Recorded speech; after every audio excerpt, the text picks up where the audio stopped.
James Thomas Morning Blend. Cinema St. Louis is going on this weekend, and tonight there's a movie that you must see called A Fire Within.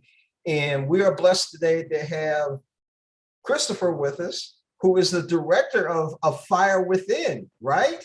Yes, thank you for having me. I'm very excited to be bringing this film to St. Louis. Well, I'm glad that and you're coming to St. Louis too. You'll be here tonight. Yep, I'm flying from Los Angeles, and I'll be there for the screening and a post-film Q&A. And I have to say, there always is interesting conversation around this story after the film screens. Okay, so let's get into the story. A Fire Within. Tell us exactly what it's all about. Sure. So Fire Within is a human rights documentary about this extraordinary story. It's about three women who are originally from Ethiopia. They're survivors of torture. They eventually flee to America. They start new lives.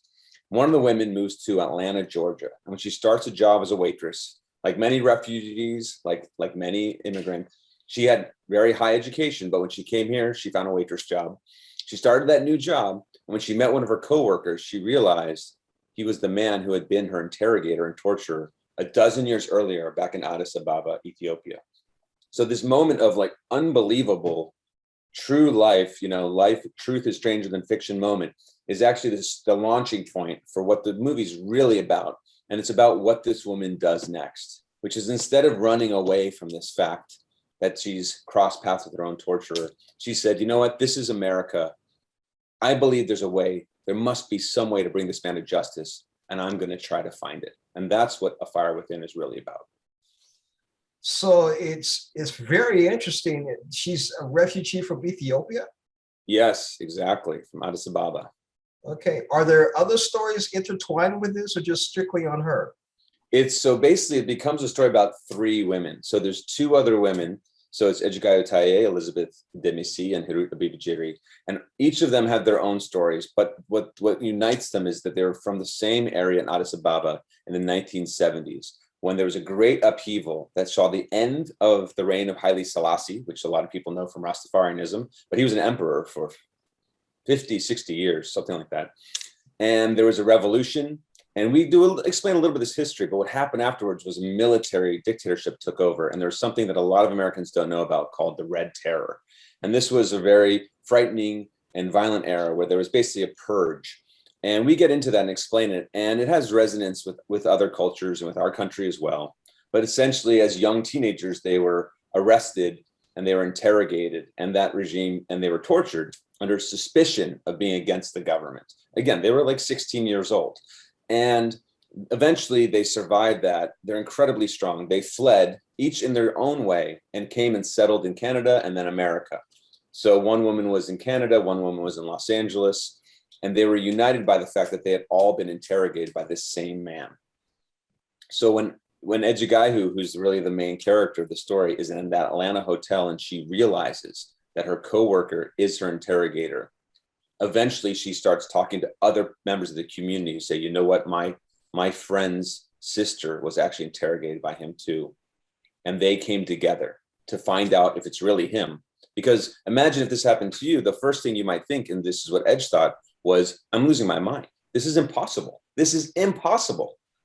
A dozen years went by, half the planet away. There's no way we could be in the same, not just the same city, the same hotel restaurant at the Colony Square Hotel, Midtown, Atlanta. So she at first thought she might be losing her mind. And then she reached out to these other women who also knew this man. They knew him because they were interrogated by him.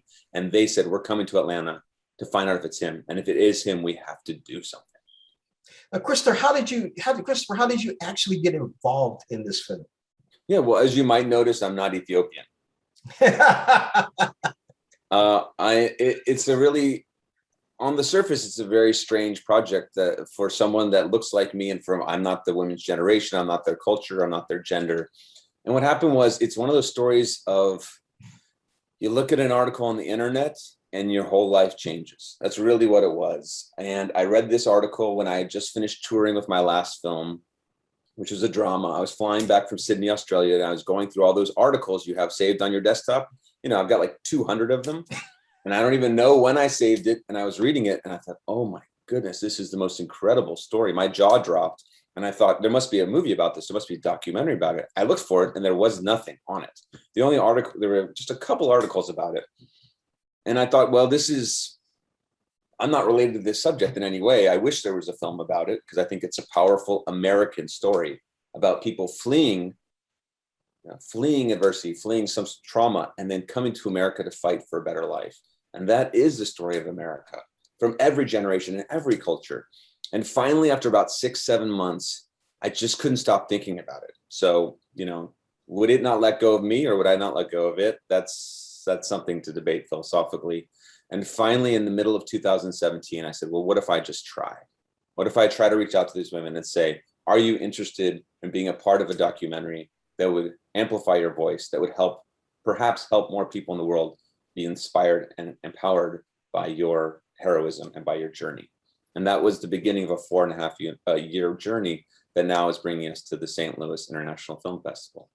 And you're going to be here tonight. It's going to be at the Washington University at the Brown Hall, correct? Brown Hall Auditorium, exactly. It's actually a free event because it's part of a human rights showcase. So they wanted to make sure anyone who's interested can see it. You don't need tickets. It's first come, first served at the Brown Hall Auditorium at 7:30 p.m.